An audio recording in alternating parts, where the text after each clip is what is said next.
Welcome back, everybody, to the Paper Mario the 1000-Year Door playthrough. This is part 55, the final part.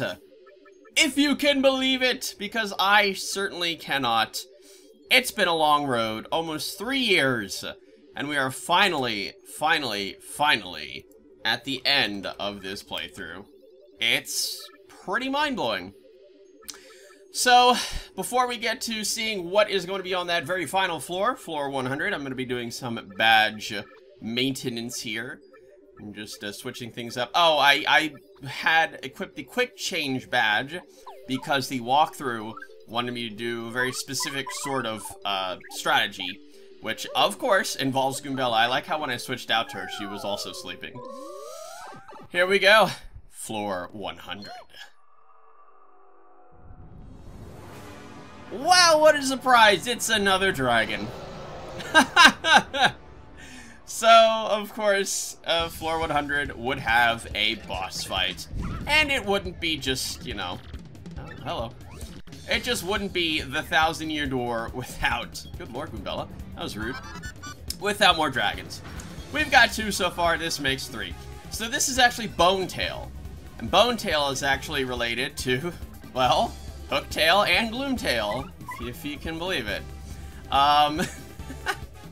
So, this guy is massive. As you can see, he has 200 HP. He has 8 attack. He has 2 defense, and he has a whole slew of moves to choose from. Use and choose and using. And, yeah, this guy is massive. So, this guy is... in line with the rest of the the Mario RPG games that have come out up to this point, you know, when 1000-Year Door came out, where there's a secret boss that is harder than the final boss of the game, you know, this final storyline boss. And that actually ended up still being true for Super Paper Mario 2. So yeah, what was it? Oh, if I can find this guy. Just a little bit of info here. Yeah, so, where's the... Oh, so yeah, so Culex was the secret boss in Super Mario RPG. He was stronger than Smithy, who's the storyline final boss. We've got this guy, who's stronger than the Shadow Queen. We had also the final fight of the Master, being stronger than the final Bowser in Paper Mario. And some guy named Shadow is stronger than the game's final boss in Super Paper Mario as well. So, yeah, Goombella's in a little bit of trouble there. So, like I said, this guy has a whole slew of different moves. Now, he has, 4 different types of flame breath. It's piercing, does 8 damage, and, depending on the color, if it's white, then it induces sleep. If it's green, it induces confusion. If it's purple, like the one that hit Goombella, it induces the shrink debuff. And if it's blue, then it induces freeze. But luckily for me, I didn't get hit twice. Wow, man, those pretty lucky badges are coming in handy so far. So, I can't exactly remember what the idea was with the quick change badge. I think I actually had closed the walkthrough. Maybe I should open it again. See if I can actually find it again. But we got some strong power bounces going. Unfortunately, they're not as strong as I would like them to be, because of the fact that the power lift that we did, it only gave +1 power. I don't know what was going on with the selection there, but it was pretty bad. Pretty bad indeed. So, okay, so it looks like, as I pull it up here again, the idea, oh, it gives 2 different sort of strategies here. Oh, that's a stomp. That's not very nice. It says use quick change for full effect. It says on the first turn of the battle, Mario uses Power Lift, Goombella uses Rally Wink. Each turn, have Mario either use Power Bounce or Piercing Blow. When the duo loses power-up status, repeat Power Lift. Whenever Bonetail charges up, switch to Vivian and use Veil to hide. Whenever you need to heal, use Sweet... well, it says Sweet Feast, actually Sweet Treat. Once again, I find at the very end of this playthrough, I find something wrong in the walkthrough. It also says using Soft Stomp may help as well, because this guy does have 2 defense. So if you execute it superbly, it will make enemies soft. Stylish! Rally Wink. Nicely done. And now we're back to power bouncing. Because that, again, that is the strat. Power lift, rally wing, power bounce. That's how you do it, baby. And also, yeah, well, Goombella, you know, can either... Oh, that was a nice little dodge there. That kept me from being slept, apparently. Because I don't think I had the Feelin' Fine badge. So, because of the fact that I blocked that, I blocked the additional effect of the sleep there with the white flame breath. Good lord. It says that the fire breath attacks, well, I assume it means the secondary effects, can be avoided with shell shield or simply guarding. And that mention actually made me realize, you know, there's actually a handful of attacks that I never actually used throughout this entire playthrough, such as Cooper's shell shield. But, you know, it's a little bit late now, isn't it? Whoops. Oh, well. Alright, so, yeah, let's get all nice and healed up here. It did say if you need a heal, use Sweet Treat, but you know what? Oh, well. I have a bunch of Whack-as bumps, alright?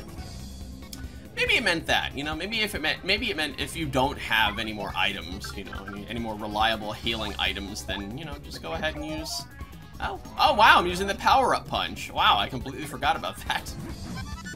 Oh, wow, that was extra lucky. A little sneaky bite attack there. Oh, somebody in the audience has got some sort of nonsense. I remember I paused for a moment there because I was looking in the audience, because sometimes, you know, I had the tendency to just press the X button instantly when I saw that little warning, and sometimes it would be like a toad with like a mushroom or something.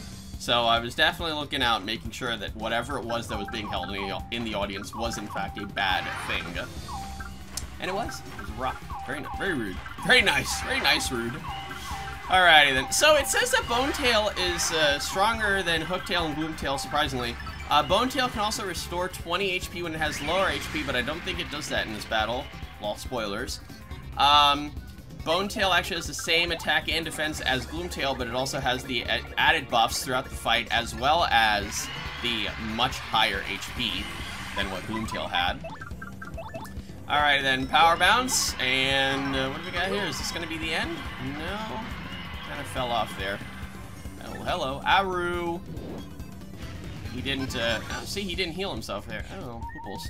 So I guess the additional effects don't affect partners, because Goombella got hit twice there and it didn't affect her at all. There we go.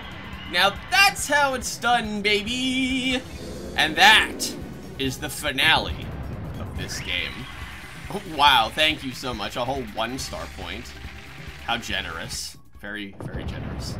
Also, you know, I can't remember if I mentioned it, but yeah, Merlee's curse thing, or not curse, but you know, her bonus whatever's expired at some point throughout the Pit of 100 trials. Very, very close towards the end. I think it was the previous video. It expired. Goombella. Oh, she's hurt. I think I decided to actually, yeah, I used the super shroom, which, again, the whole point of buying those 2 items were for, you know, anybody that might need them. And so I figured, hey, you know, whatever. Everything's done now, so might as well just use it up. So this is the return postage badge. It makes the direct attackers take half damage that they do. Quite a good badge, if I do say so myself. Now we get a little bit of info from Goombella. This is a zombified dragon named Bonetail. Yuck. I like how she says you're the first person to make it this far. Wow.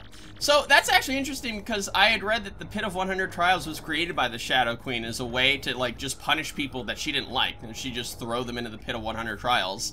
So I guess with Goombella saying that, I guess the implication there is that was a death sentence. Because if nobody's ever cleared the Pit of 100 Trials, that means that nobody's ever gotten out. So, yikes. Also, apparently Bonetail was a pet of the Shadow Queen. A little bit more information. A little trivia there. So I didn't collect all the star pieces. Unfortunate. The walkthrough didn't quite tell me all of them. And, yeah, my highest bounces is 13. And, yeah, I guess just last check of my info. And that is gonna be it. Here's the credits. You know, I should have actually saved that final cutscene for when, you know, Mario and Luigi are chatting in their house, and then, you know, Toadsworth and Peach come in. But, I didn't. So, oh well. But hey, at least I saved the credits, so that's a good thing. Yeah, I know, it was a little awkward, abrupt segue into the credits, but hey, here they are.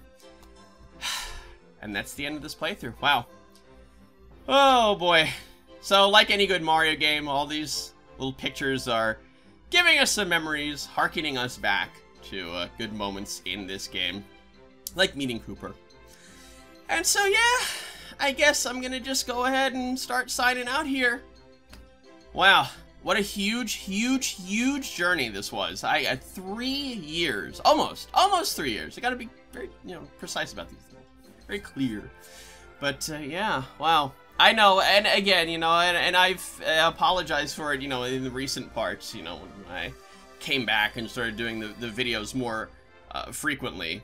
But yeah, I do apologize for anybody who was waiting, because again, I said it's the very beginning of this playthrough that this was one of my most highly requested playthroughs, and I decided to be a big jerk, and I took a big portions of time off, not only just doing this playthrough, but just all videos in general, as I usually do. But yeah, I really do apologize for anybody that was really looking forward to seeing this playthrough. But, if you guys are still sticking around and still watching it, here we are. We started at the bottom, and now we're here. So that's gonna be it for this playthrough. Thank you all so much for watching, and checking out these, look at all the little punies. All these credits with me, and man, I hope you guys really enjoyed this game. It was really a lot of fun.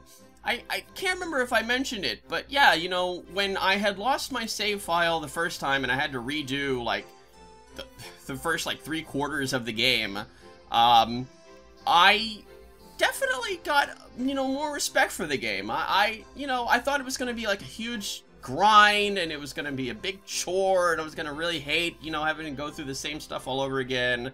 But, it was actually pretty enjoyable, and this game is a lot of fun. So if you get the chance, heck, might as well just pick it up and play it. So, once again, thank you all so much for watching. I know, I'm saying that a lot. I'm sorry. But, yeah, so that's it for this playthrough. Again, thank you all for watching. I'm not going to spoil the next playthrough, because that's just how I roll. And if you want to follow me on Facebook or Twitter, or join my Discord, and maybe if you're even feeling generous for the whole 3 years that I've been playing this game, maybe you can even donate to me. All those links are in the video description below. And so, yeah, that's it from me, Mr. The Playing with Bowie. I will see you all next time.